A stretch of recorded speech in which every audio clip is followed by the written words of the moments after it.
আসসালামু আলাইকুম। আজকে আমি আখের রস খেতে যাব। তো আমার মনে হয় এই গরমে আপনার ঠান্ডা বরফ বা সিগারিনযুক্ত যে শরবতগুলা পাওয়া যায়, রহ সবাই খাচ্ছে, সেই শরবতগুলা না খেয়ে স্বাস্থ্যকর সেই আখের শরবত খাওয়াই আমার মনে হয় সবচেয়ে ভালো। তো যারা পারেন বা যাদের সম্ভব বা যাদের হাতের নাগালে আছে তারা এই আখের শরবতটি খেতে পারেন। কারণ আখের শরবত আপনার স্বাস্থ্যের জন্য অনেক উপকার, ক্ষতি হবে না, তবে উপকার আছে। তো আমি এই ভাইটিকে জিজ্ঞাসা করছিলাম যে শরবত কত করে গ্লাস? তো উনি বলতেছিল যে 20 টাকা গ্লাস। তো আমি বললাম যে শরবতের মধ্যে কি আপনি পানি মিশান? তো উনি বলতেছিল না, পানি মিশাই না। তো আমি গত 24 তারিখে ঢাকায় গিয়েছিলাম, এয়ারপোর্ট এলাকায় দেখলাম যে আপনার হচ্ছে এই শরবতের মধ্যে পানি মেশাচ্ছে, বরফ।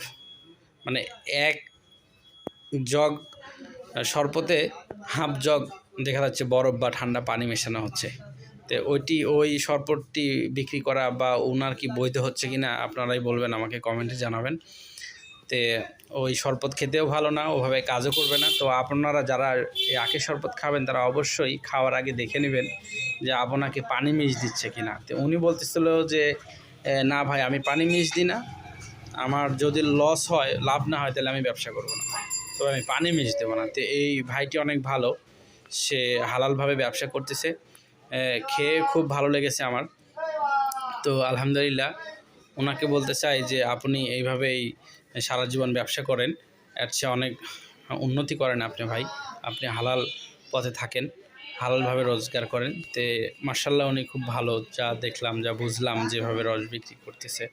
আসলে এভাবে খেলে প্রতিদিন যদি 1 গ্লাস শরবত খাওয়া যায়, আমাদের পানি শূন্যতাও পূরণ হবে, শরীরে রোগ প্রতিরোধ ক্ষমতা বাড়বে, কারো যদি জন্ডিসের প্রবলেম থাকে সেটিও দূর হবে। আপনারা এই ঠান্ডা সিগারেটযুক্ত মাছের বরফ মেশানো এই শরবতগুলো না খেয়ে আমার মনে হয় যে আখের শরবত খেতে পারলে আমাদের জন্য ভালো হয়। তো ভিডিওটি ভালো লাগলে লাইক, কমেন্ট, শেয়ার করবেন এবং ফলো দিয়ে আমার চ্যানেলের পাশে থাকবেন।